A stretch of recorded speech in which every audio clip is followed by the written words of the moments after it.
오늘은 함께 떠나는 단기 선교, 함께하는 단기 선교라는 제목으로 같이 한번 생각을 해보고 싶습니다.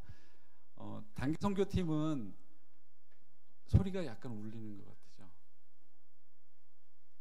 단기 선교 팀은 4주에 걸쳐서 특강을 들었습니다. 그 선교사님들 두 분 오셔서 강의를 해주셨고, 또 최영재 집사님하고 저하고 또 특강을 했습니다. 그렇게 해서 4주 동안 우리가 단기 선교 가서 그곳에서 6일 동안 무엇을 할 것인가 하는 것만 고민하는 게 아니라 그 일에 하나님께서 어떤 마음을 품게 하시고 또 우리가 어떤 마음을 가지고 가야 할 것인지를 같이 생각해보는 그런 기회를 가졌습니다. 제가 4번째 특강을 했는데 그걸 하면서 이런 마음이 들었어요. 단기 선교팀 36명은 이제 나름대로 이제 한 마음이, 같은 마음이 되기 위해서 같이 강의도 듣고 또 함께 기도하고 하는 시간을 가졌는데, 다른 성도님들도 같이 같은 마음을 가지고 단기 선교에 참여할 수 있으면 참 좋겠다 하는 그런 생각이 들었습니다. 그래서 목사님께 부탁을 드리고 오늘 이 시간 성도님들하고 같이 함께 나누도록 그렇게 허락을 받았습니다. 성경 말씀은 창세기 12장 1절부터 3절까지입니다. 3절밖에 안 되니까 같이 읽으면 좋을 것 같아요. 시작. 여호와께서 아브라함에게 이르시되 너는 너의 고향 친척과 아버지의 집을 떠나 내가 네게 보여줄 땅으로 가라. 내가 너로 큰 민족을 이루고 내게 복을 주어 내 이름을 창대하게 하리니 너는 복이 될지라. 너는 축복하는 자에게는 내가 복을 내리고 너를 저주하는 자에게는 내가 저주하리니 땅의 모든 족속이 너로 말미암아 복을 얻을 것이라 하신지라. 네, 이 말씀 가지고 시작을 하겠습니다.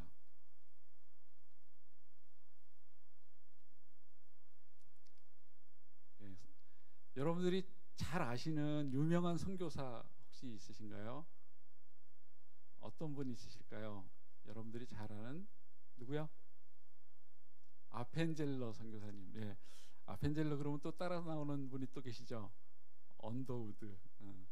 또 네?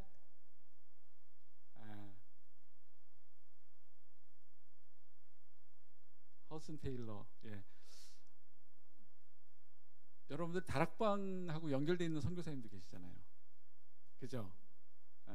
전부 다 자기 다락방에 연결되어 있는 선교사님 성함을 한번 외쳐봤으면 좋겠습니다. 네, 이은규 선교사님 말고 또 다른 분들은 이영순 선교사님.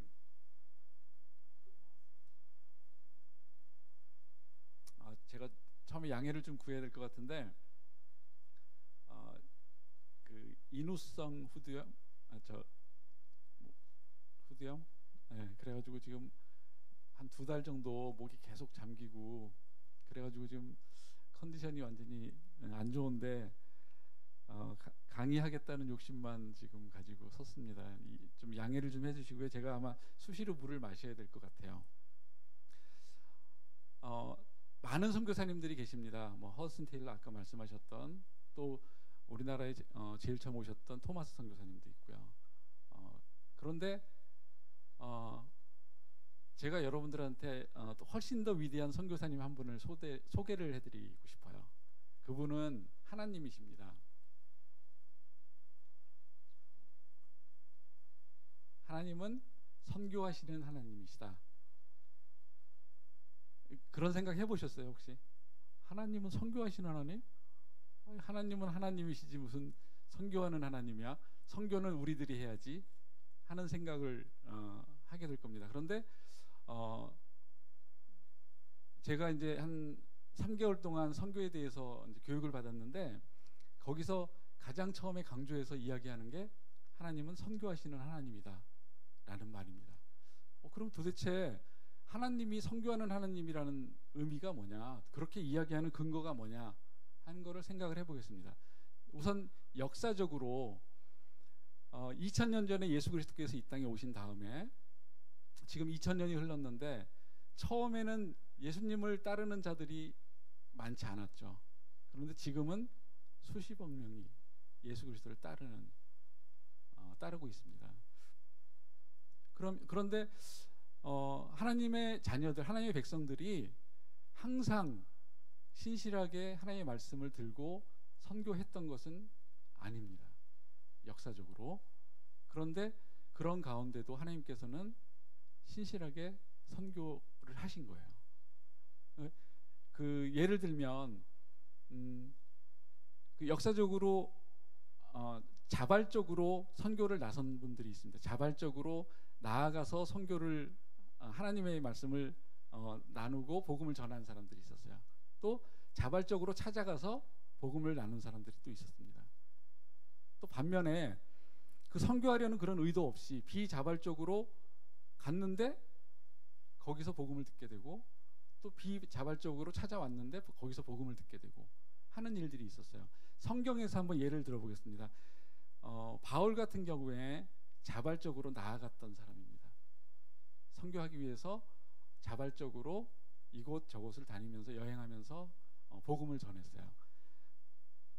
또 많은 선교사님들이 또 자발적으로 헌신하고 이 나라 저 나라 다니면서 또 선교를 하셨던 분들이죠. 또 자발적으로 또 찾아온 분들이 있어요.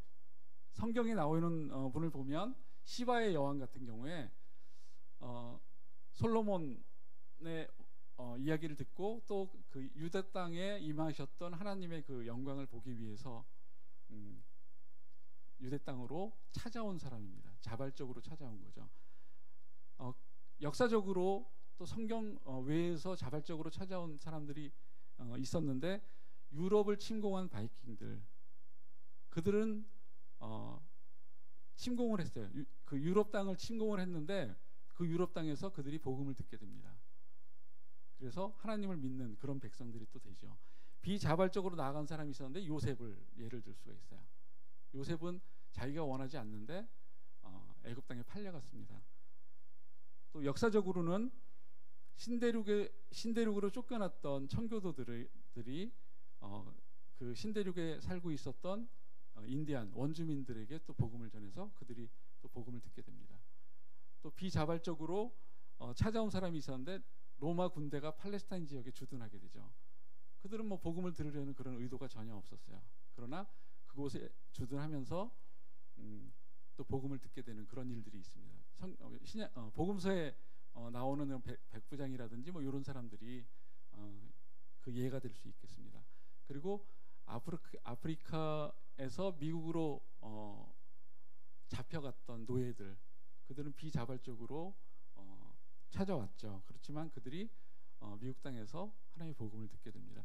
그렇게 자발적으로든 비자발적으로든 또 찾아가든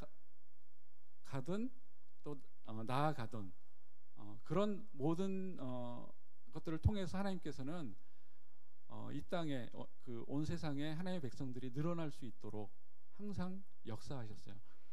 하나님의 백성이 또 모든 사람들이 선교사였기 때문이 아니라 하나님의 백성이 신실했기 때문이 아니라 하나님께서 선교하시는 하나님이기 때문에 그렇게 하셨다라고 우리가 이야기를 할 수가 있는 겁니다.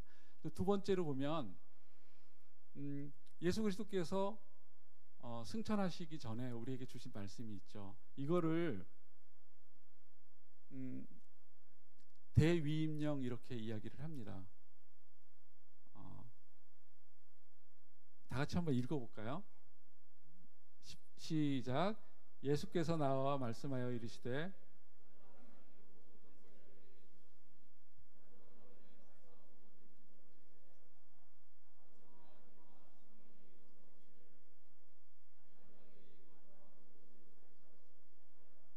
볼지어다 내가 세상 끝날까지 너희와 항상 함께 있으리라 하시니라. 예.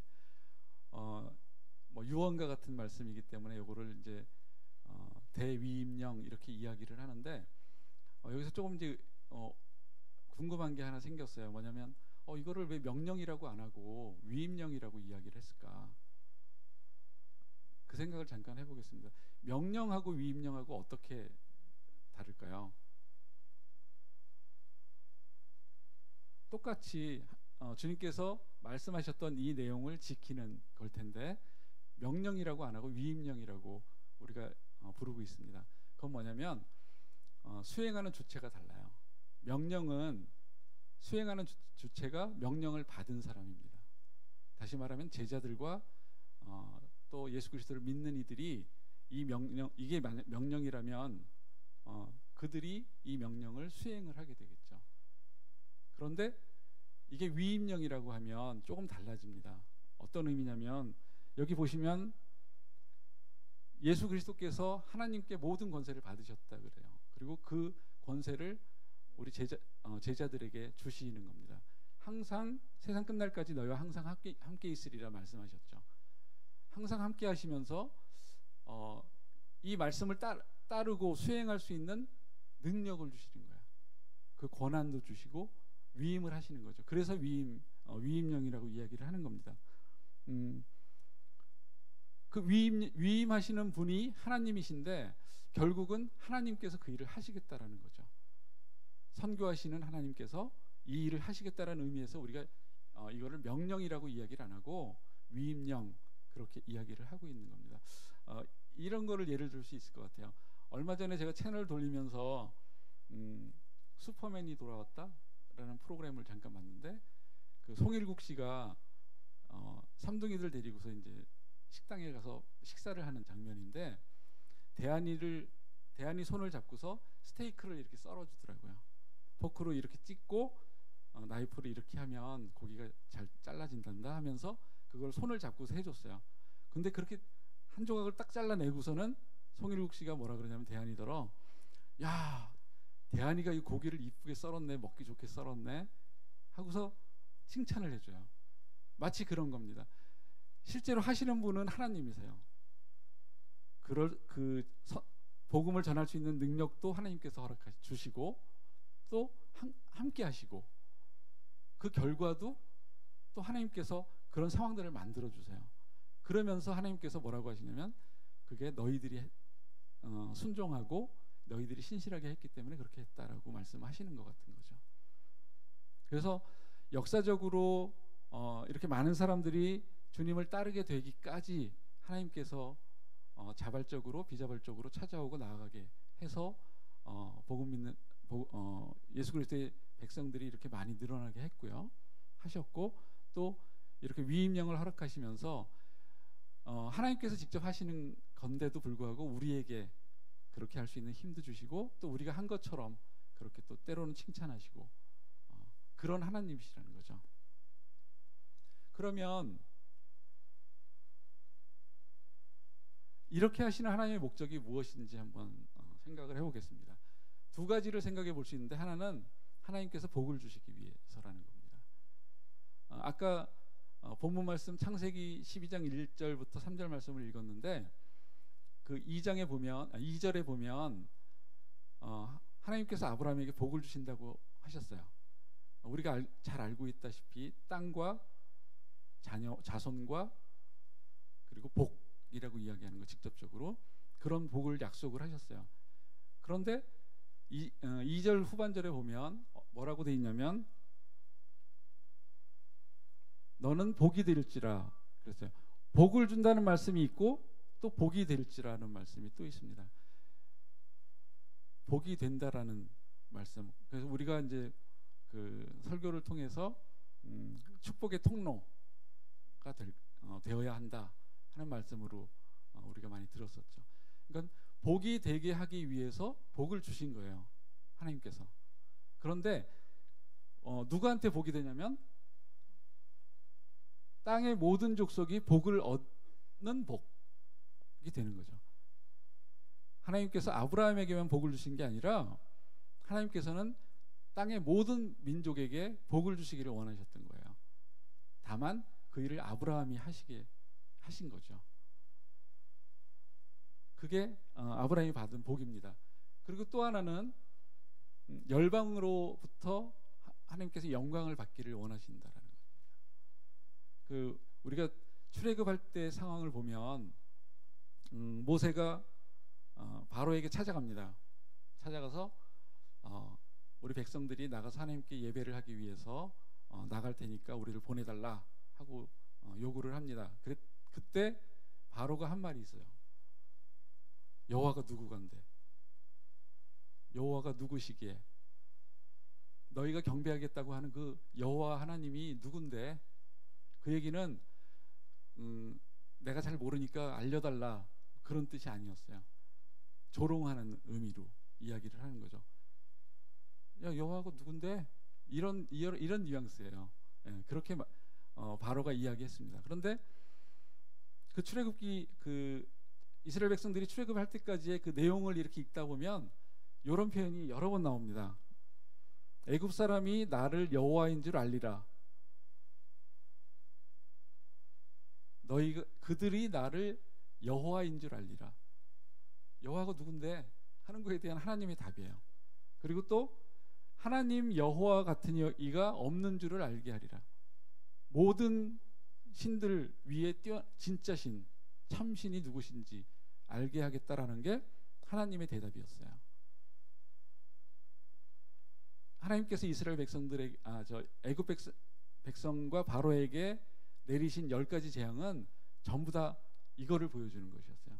여호와인 줄 알게 하는 것과 또 여호와가 진짜 신이라는 것, 그것을 보여주기 위한 게 10가지 재앙, 그리고 이스라엘 백성이 드디어 출애굽하게 됩니다. 이것을 통해서 하나님께서 영광을 받는 거죠. 이 영광을 받는 것을 모든 백성을 통해서 영광 받기를 원하신다라는 게 하나님의 목적이신 거예요.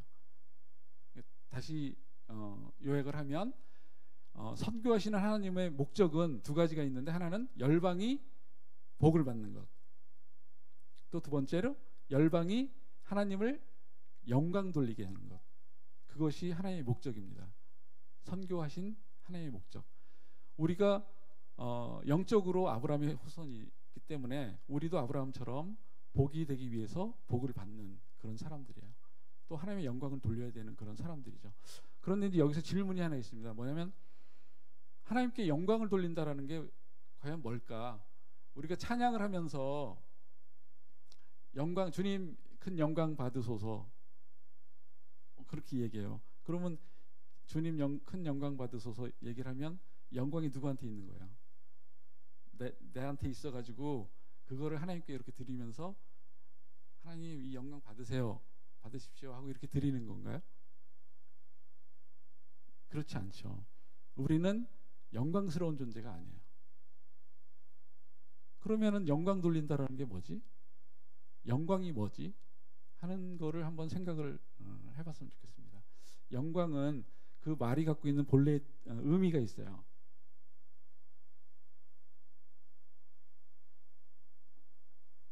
본래의 의미는 아름다움, 광휘, 그런 뜻입니다. 그런데 이 영광이라는 것은 하나님의 이름하고 연관이 있습니다.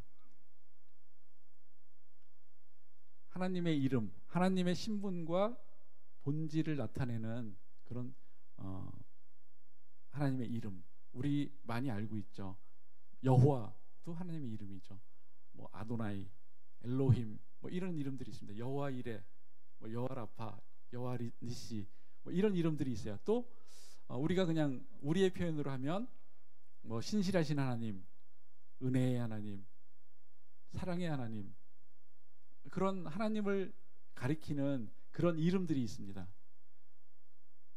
그래서 은혜의 하나님, 그래서 참 하나님은 은혜가 많으신 하나님이시다. 사랑의 하나님 하면서 사랑이 많으신 하나님이라고 이야기를 합니다. 이 하나님의 이름과 영광이 연결이 돼요. 관련이 있습니다. 영광이 헬라어로 독사인데 그 뜻이 영어로 think, 생각하다라는 뜻이 있습니다. 또 인정하다라는 뜻이 있어요. 다시 말하면 하나님께 영광을 돌린다라는 것은 하나님께서 그 이름이 갖고 있는 바로 그분이시라는 것을 생각하고 인정하고 또 그렇게 살아가는 것, 그것이 하나님께 영광을 돌린다라는 겁니다. 만약에 우리가 은혜의 하나님이시다라고 하나님을 일컫는다면 하나님께서 정말 은혜가 많으신 분이시구나 하는 것을 생각하고 인정하고, 이 본질이 은혜의 하나님이라는 거죠. 은혜의 하나님이라고 부르고 생각하고 인정하고 또 그 은혜의 하나님을 누리면서 살아가는 것, 그리고 내가 그 하나님의 자녀이기 때문에 나 역시 은혜를 베풀면서 살아가는 것, 그게 하나님께 영광 돌리는 거예요. 만약에 사랑의 하나님이라고 생각을 한다면 똑같죠. 하나님의 신분과 본질, 사랑의 하나님, 그 이름을 부르고 생각하고 또 인정하고, 아, 하나님 진짜 사랑의 하나님이세요 하고 인정하는 거예요. 그리고 그걸 생각하고 그렇게 살아가는 겁니다. 그게 하나님께 영광을 돌리는 거예요. 그러면 거꾸로 하나님께 영광 돌리지 않는 삶이 뭐냐? 그럼 이거 제대로 안 하는 거예요. 하나님이 은혜의 하나님이십니다라는 걸 인정을 잘 안 하는 거예요. 뭐 어떨 때는 은혜의 하나님이셨다가 나는 맨날 고생하는데 저보다 못한 옆집의 아무개는 뭐도 잘 되고 뭐도 잘 되고 그러는 거 보면은 하나님은 진짜 은혜의 하나님이셔라는 생각이, 의심이 살짝 들 때도 있죠. 그럴 때는 하나님께 영광 돌리지 못하는 게 되는 거예요. 그러니까 우리가 찬양을 드리면서 하나님께 영광 받으소서 하고 찬양할 때 그 의미는 바로 하나님이 어떤 분이신지 제가 그 이름을 부르고 그것을 생각하고 그것을 인정하고 그대로 사는 것, 그것을 하나님 앞에 고백하고 그것을 하나님께 찬양하는 거라는 거죠.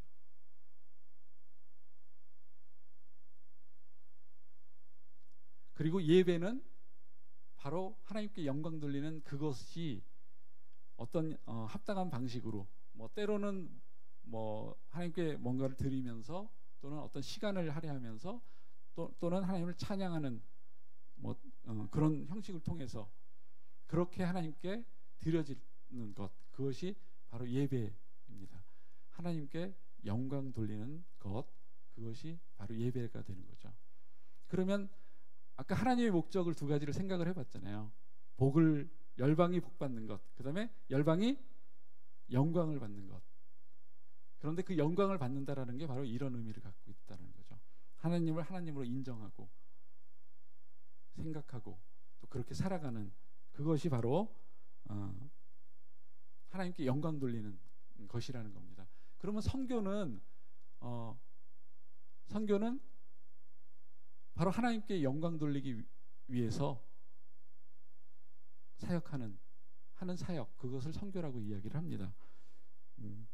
그러면 선교하고 예배와의 관계는 뭐냐면, 아까 말씀드린 것처럼 예배는 하나님께 영광 돌리는 것이라고 그랬잖아요. 선교는 하나님께 영광 돌리기 위해서 복음을 전하고 또 열방으로 하여금 그렇게 하도록 하는 것이기 때문에 선교하고 예배는 관계가 있습니다.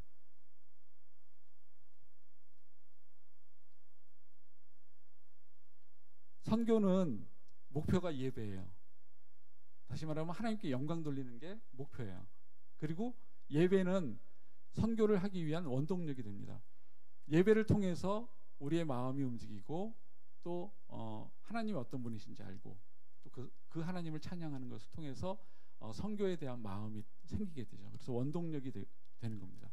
그래서 선교와 예배는 목표가 되고 원동력이 되는 이런 관계를 갖고 있습니다.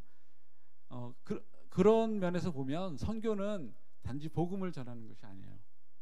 하나님께 영광 돌리는 삶을 살고 예비하게 하는 것, 그게 선교입니다.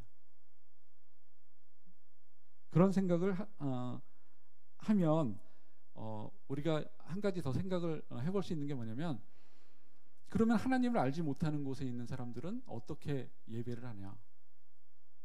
할 수 없겠죠. 그래서 우리가 선교에서는 항상 하나님을 예비하지 못하는 곳, 미전도 종족이라는 거를 생각을 하게 됩니다.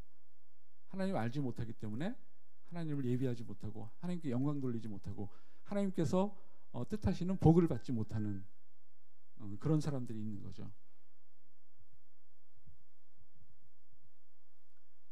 지도를 하나 보여드리겠습니다.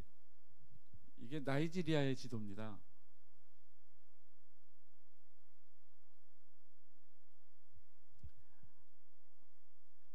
이게 아프리카 대륙이고요. 요쯤에 이런 모양의 나라가 있는데 나이지리아라는 나라입니다. 인구는 한 1억 4천만 명 정도 되는 그런 나라인데 하나만 더 보여드릴까요? 이거는 뭘까요? 가만히 보니까 아까 나이지리아 그 지도 같은데 이런 모양은 나이지리아 지도죠. 그런데 지금 뭔가 막 동글동글한 게 굉장히 많이 생겼어요. 이게 뭘까요? 네? 네. 저게 나이지리아에 분포된 종족을 그 영역들을 다 이렇게 그림으로 그린 겁니다. 나이지리아에는 아까 1억 4천만 명 정도가 인구가 된다 그랬는데 종족으로 따지면 427종족 정도가 된대요. 예. 그러면 이 나이지리아에는 선교사가 몇 명이 들어가야지 복음이 전해질까요? 종족 하나에 한 사람씩만 가서 복음을 전한다고 해도 일단 427명이 있어야 되겠죠. 예.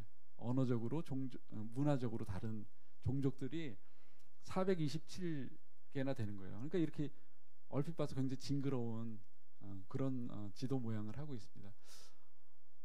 그러면 이 아까 깨끗하게 봤던 이 나이지리아 지도, 만약에 나이지리아를 이런 개념으로 생각하면 선교사는 한 사람만 가면 되죠. 그리고 만약에 나이지리아를 이렇게 보면 선교사는 적어도 427명이 필요한 겁니다. 그래서 우리가 그 어떤 나라를 어떤 관점으로 보느냐 하는 거에 따라서 그 전략이 달라질 수밖에 없어요. 그래서 예전에는 국가라는 것을 생각을 했었는데 이제 그게 점점 종족이라는 개념으로 바뀌게 됩니다. 선교할 때는 그렇게 생각을 해요.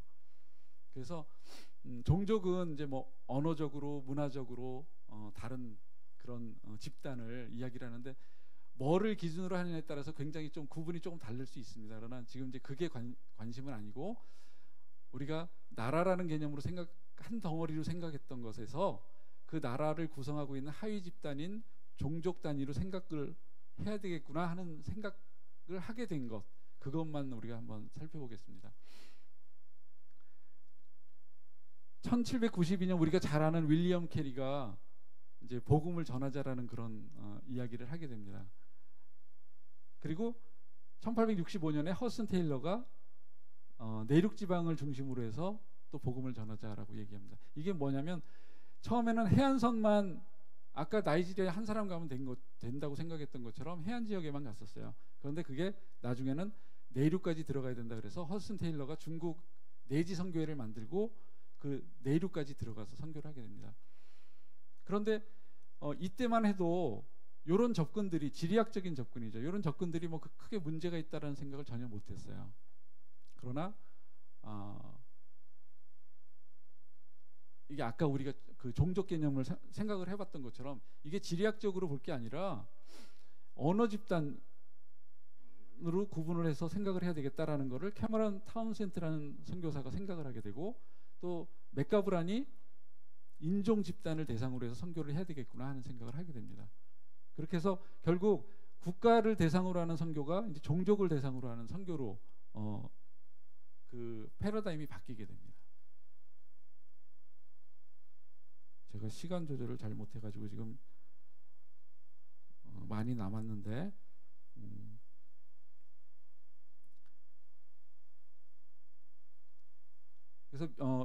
그래서 관심을 갖게 된 게 미전도 종족. 아까 말씀드린 것처럼 하나님을 알지 못하기 때문에 예비하지 못하고 그 복을 받지도 못하는 그런 종족들을 대상으로 해서 전도를 하게 되고요.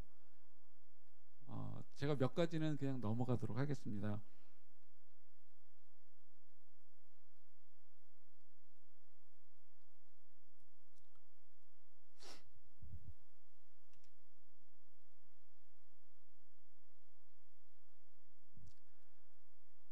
그러면 그렇게 하나님의 목적을 우리가 이해를 했어요. 하나님의 목적이 모든 민족 열방들이 복을 받는 것, 그게 하나님께서 원하시는 것이었어요. 또 그 모든 민족을 통해서 영광 받으시는 것, 그게 하나님의 목적이셨습니다. 그것을 이루기 위해서 나라를 대상으로 해서 선교하던 것이 이제 종족을 대상으로 해서 선교한다는 것을 우리가 생각을 해봤습니다. 그러면 그런 하나님의 목적을 이해하는 사람들이 그러면 어떻게 우리가 우리 삶에서 선교하면서 선교하시는 하나님의 뜻대로 살아갈 수 있는가 하는 것을 생각을 해보겠습니다. 네 가지로 생각을 해볼 수가 있는데요. 먼저는 나가는 실천입니다. 요거는 뭐 선교사들, 장단기 선교사님들이 나가는 그것을 이야기를 하죠. 그래서 우리가 이번에 단기 선교팀이 나간다면 그 단기 선교팀이 나가는 그 사역이 나가는 실천이 될 겁니다. 그리고 보내는 실천이 있습니다. 요거는 우리 성도님들이 선교팀을 보내죠. 만약에 지원도 하고 파송도 하고 하는 그런 역할을 하는, 그게 보내는 실천입니다. 그리고 동원하는 실천이 있습니다. 주로 이제 선교사 활동을 하시다가, 사역을 하시다가 이제 나중에 이제 복귀하신 분들이 각 선교 단체에 속해서 동원하는 사역을 주로 많이 하시게 됩니다.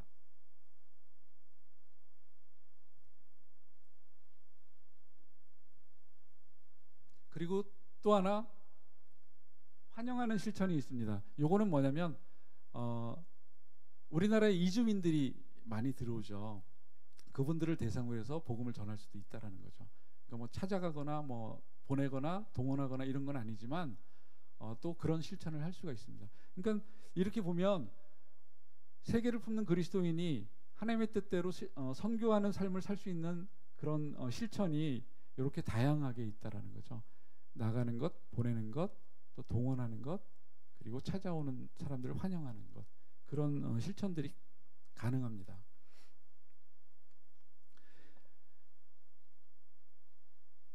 단기 선교는 일시적으로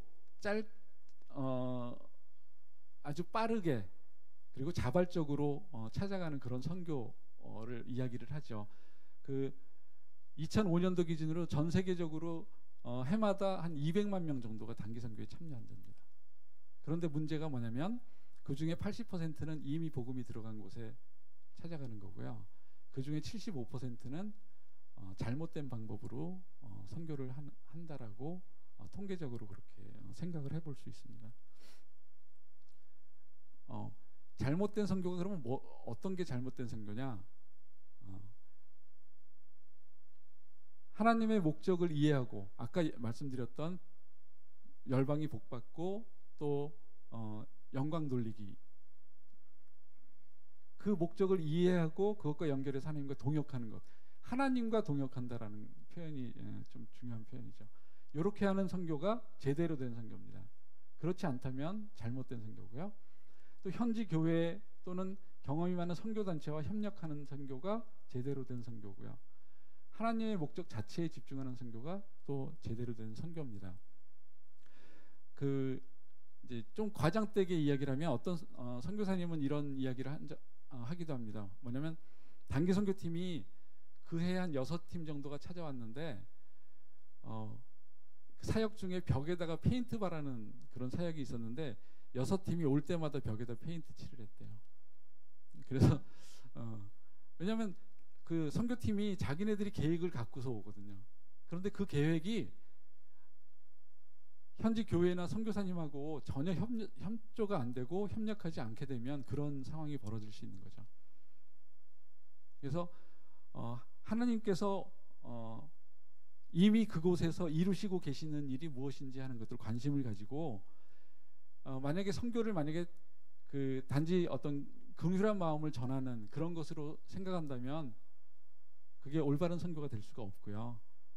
또 어떤 경우에는 내가 무엇을 해줬다, 무엇을 갖다 줬다 하는 것에 너무 뿌듯해하고 그걸로 선교를 다한 것처럼 생각하는 것도 올바른 선교의 태도가 아니라는 거죠. 그리고 하나님의 목적에 집중한다라는 거, 이것도 굉장히 중요한데 어떤 경우에는 단기 선교를 제자 훈련 과정의 한 프로그램으로 생각을 하는 경우도 있어요. 그래서 단기 선교 갔다 오는 거를 제자 훈련 받은 사람들의 필수 코스로 생각을 해서 그 프로그램 중에 하나 그렇게 생각을 하는 건 또 원래 단기 선교가 갖고 있는 그런 취지하고 맞지 않다라는 거죠. 하나님의 선교 목적과 맞지 않다라는 거죠.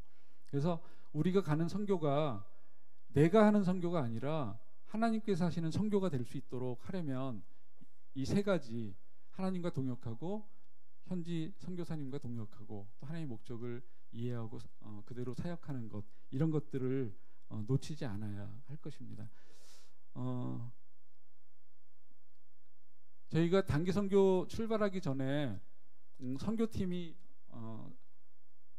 함께 생각했던 것이 있습니다. 문화적 차이를 이해하자. 우리의 문화와 우리가 찾아가는 곳의 문화는 다르죠. 제가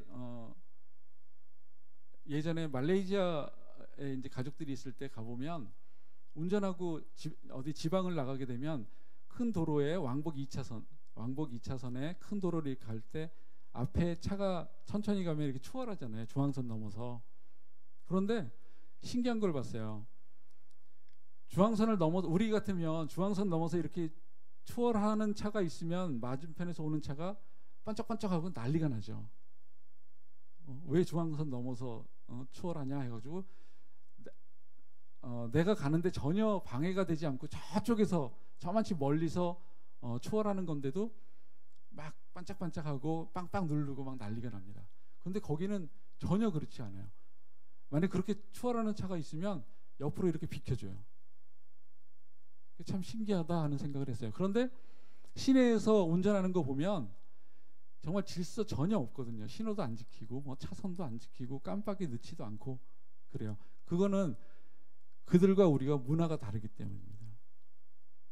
우리는 라인 컬처라 그래가지고 규정도 잘 지키고 선도 잘 지키는 그런 문화고요. 그쪽은 플로우 컬처라 그래가지고 그냥 흐름을 중시하는 거예요. 흐름만 제대로 되면 뭐 그거 가지고 뭐 흥분하거나 열내거나 그러질 않는 거죠. 그것처럼 단지 다르다라는 거죠. 틀린 게 아니라. 그리고 우리보다 못한 게 아니에요. 그래서 도와주거나 가르쳐주는 게 아니라 겸손하게 같이 되기, 그리고 배우는 자세로 임해야 그런 관계가 또 형성이 될 수가 있고요. 또 중요하게 생각하는 게 뭐냐면 선교지 사람들은 메시지보다 메신저에 관심이 있다라는 겁니다. 우리는 메시지를 전하러 가는 거죠. 하나님의 복음을 전하러 가는 거예요. 그게 우리의 목적이에요. 그런데 그곳 사람들은 메시지에 관심이 없어요. 메신저에 관심이 있어요. 아, 저 사람들이 단기 선교 왔는데, 아, 저 사람이 선교사로 왔는데 저 사람이 도대체 어떤 태도로 어떤 역할을 해주느냐 하는 거에 관심이 있다라는 거죠. 메시지에 중심을 두는 거하고 메신저, 어떤 메신저가 될 것인가에 중심을 두는 거는 우리가 하는 사역의 그 성격을 완전히 다르게 합니다. 그리고 또 하나, 하나님께서 품게 하신 것 한 가지 무엇일까라는 것을 같이 고민하기로 했습니다. 요거는 이제 그 김민석 집사님께서 이제 오리엔테이션 하면서 말씀하셨는데, 여러분들 다 아시지만 은수 은혁이 입양하셨잖아요. 그거를 미국에 갔을 때 한국 아이가 그 미국에 있는 가정에 입양되어 있는 모습을 보면서, 옛날에는 우리가 어려웠으니까 그럴 수 있었다 쳐도 지금은 우리가 살만한데 왜 이래야 되느냐 하는 생각을 하고, 하나님 그 생각을 하나님께서 품게 하셨다라는 생각을 하고 결심을 하게 됐다고 말씀을 하시더라고요. 그래서 이번에 단기선교팀은 단기선교 가 있는 동안에 하나님께서 어떤 마음을 품게 하실지 하는 걸 기대하면서 단기선교에 임하기로 했습니다. 그래서 아마 거기 머무른 동안에 요거를 관심 있게 예민하게 반응하면서 그렇게 지켜볼 생각이고요. 그 다음에 최영재 집사님께서 또 달란트 선교에 대해서 또 강의를 해주셨는데, 자기가 갖고 있는 달란트를 최대한 또 사용을 해서 그곳 사람들을 섬길 수 있도록 그렇게 또 계획을 하고 있습니다.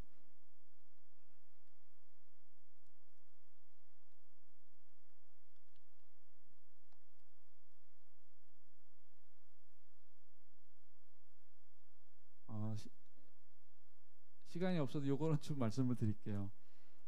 지금 우리가 가는 곳은 캄보디아 깜뽕뽀라는 곳입니다. 프놈펜에서 1시간 정도 이동하면 있는 곳인데 한천웅 선교사님과 최정은 선교사님께서 사역하고 계시고요. 이분들은 우리가 해외 아동 후원 대상으로 선정을 해서 후원하는 선교사님입니다. 지금 결연돼 있는 아동은 18명이고요. 이분들이 하시는 사역은 유치원 사역 그리고 주일학교 사역이고요. 성인들 예배와 또 농업 지도하는 그런 것들이 이제 부차적인 사역으로 되어 있습니다. 그리고 우리가 단기 선교팀이 가서 해야 되는 거는 1월 21일 날 출발해서 27일 날 여기 들어오게 되는데 36명이 가서 유치원 수업하고요. 또 성경학교 3일 동안 해주고요. 또 어린이부 소년부 주일 예배 그리고 이제 어른들 같은 경우는 이제 후원아동 가정 방문하고 또 근로 활동하는 그러니까 뭐 미용을 한다든지 마을 정비를 한다든지 하는 걸 통해서 사역을 할 계획을 하고 있습니다. 이 부분들은 생략하겠습니다. 설명을. 그리고 한 가지만 더 우리 교회 공동체가 나가는 실천을 어떻게 했으면 좋겠는지 하는 거 말씀드리고 마치도록 하겠습니다. 지금까지 그 선교가 하나님께서 원하시는 것이고 또 하나님께서 또 직접 또 선교하시기도 하셨다라고 이야기를 말씀을 드렸습니다. 그 선교에 대해서 그렇게 이해하고 하나님의 목적을 이해하고 또 단기 선교팀이 이런 내용들을 함께 이해하고 그 마음을 품고 이제 나가서 사역을 할 텐데 우리 교회 공동체 성도님들도 같은 마음을 좀 가졌으면 하는 생각을 합니다. 그래서 현지 사역에 대해서 이해하고 또 같은 마음을 갖자라는 뜻으로 이제 이런 시간을 마련을 했고요. 또 단기 선교 팀원이나 현지 사역을 위한 요건 재정입니다. 재정과 물자 후원 그곳에서 이제 필요한 것들이 또 여러 가지가 있거든요. 나중에 이제 그 광고를 통해서 이런 물건이 필요합니다 하면은 여러분들 이제 안 쓰시는 것들 중에 또 이제 필요한 것들을 또 이렇게 보내주실 수 있으면 참 좋겠습니다. 이 중에 가장 중요한 게 뭐냐면 기도입니다. 그래서 누가복음에 보면 그 상황은 다르지만 이런 기도 외에는 다른 곳으로 이런 종류가 나갈 수 없느니라 마가복음입니다. 그런 말씀이 있습니다. 선교도 마찬가지인 것 같아요. 가는 사람이 단기 선교 팀원들을 지금 특강만 들은 게 아니라 계속해서 기도 모임을 하고 있고 또 27일부터 또 매주 주일날 오후 6시에 출발하기 전 주일까지 계속해서 기도를 할 겁니다. 이게 사람들이 계획하고 사람들이 하는 그런 일이면 그냥 계획만 멋있게 하면 짜임새 있게 그렇게 계획하면 전혀 문제가 없겠지만 이거는 하나님의 사역입니다. 하나님께서 우리에게 위임하신 사역이고 또 하나님께서 우리에게 능력도 주시고 또 그 일을 하게 하실 것입니다. 그러기 위해서 단기 선교 팀원들 모두 그렇게 기도를 하면서 준비를 하고 있습니다. 보내시는 분들도 성도님들도 그렇게 기도를 해주셨으면 좋겠어요. 제가 지금까지 1차, 2차 단기 선교 할 때 그때 이제 김현대 집사님께서 부장님이셨는데 기도 제목 미리 받아서 날마다 그날 하는 사역이 뭡니다 하고 그 교회 홈페이지에 기도 요청 게시판에다가 계속 올렸어요. 한꺼번에 올릴 수도 있지만 그래도 그날 집중할 수 있도록 하기 위해서 그렇게 그날 하는 프로그램들을 올리고 특별히 그날 기도 제목 주신 거를 또 거기다 올렸습니다. 이번에도 그렇게 할 겁니다. 그래서 여러분들께서 오늘 지금 이 시간쯤이면 뭐를 하고 있겠구나 하는 생각을 하시고 중보해 주시면 참 좋을 것 같아요. 이 일이 하나님의 일이기 때문에 하나님의 방법으로 감당을 해야 될 텐데 그것은 바로 기도겠죠. 아마 가는 사람들도 기도 열심히 해야 될 거고, 또 여러분들께서 위에서 중보하시는 그 기도가 또 가장 큰 힘이 될 거라고 생각이 됩니다. 제가 시간 조절을 잘 못해가지고 말씀드리고 싶은 내용들을 다 말씀드리지 못했는데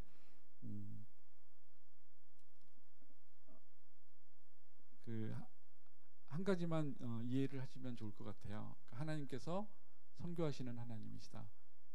하나님께서 선교하시는 목적은 열방이 복을 받게 하시기 위해서, 그리고 또 열방이 하나님께 영광 돌리게 하기 위해서 하나님께서 그렇게 선교하시는 하나님이셨고, 또 우리에게 위임하시면서 우리가 그렇게 선교를 할 수 있도록 우리에게 힘을 주시고 능력을 주시고 또 그런 마음도 주시고 또 그렇게 이루게 하실 것이다라는 사실, 그거 하나만 좀 기억을 하시고 단기 선교팀과 같은 마음을 품고 중보해 주시면 참 좋겠습니다. 잠깐 기도하겠습니다.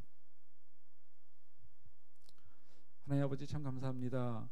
저희들 마음 가운데 하나님의 마음을 품게 하시고 정말 작은 실천이지만 이제 캄보디아 단기 선교를 계획하고 준비 중에 있습니다.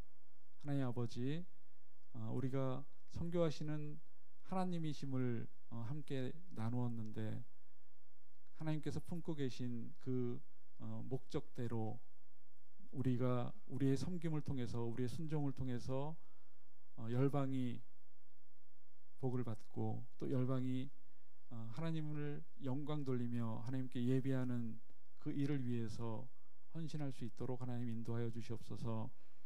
단기 선교팀은 그 기간 동안 현지에 가서 잘 섬기겠습니다. 하나님 아버지, 또 그들을 보내는 우리 의왕우리교회 공동체 모든 성도님들은 또 단기 선교팀을 위해서 같은 마음을 품고 중보하며 기도할 수 있도록 하나님께서 그 마음을 움직여 주시고 그 모든 일들을 통해서 그곳에 하나님의 복이 임하게 하시고 또 하나님께 영광 돌리는 그런 예배가 있게 하여 주시옵소서.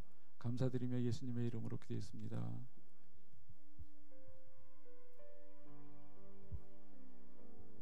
이 시간 함께 바로 기도하도록 하겠습니다.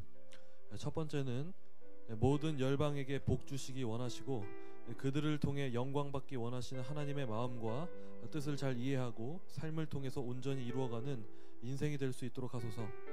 의왕우리교회와 현재 선교사 그리고 아이들 모두가 하나님의 복을 누리며 하나님께 영광 돌리는 귀한 선교 사역이 되게 하소서. 단기 선교를 떠나는 팀원들과 함께 온 교회 공동체가 그들을 보내며 기도로 중보함으로 참여할 수 있게 하소서. 이 세 가지 기도 제목 놓고 시간 주여 한번 외치시고 함께 기도하도록 하겠습니다. 기도하겠습니다.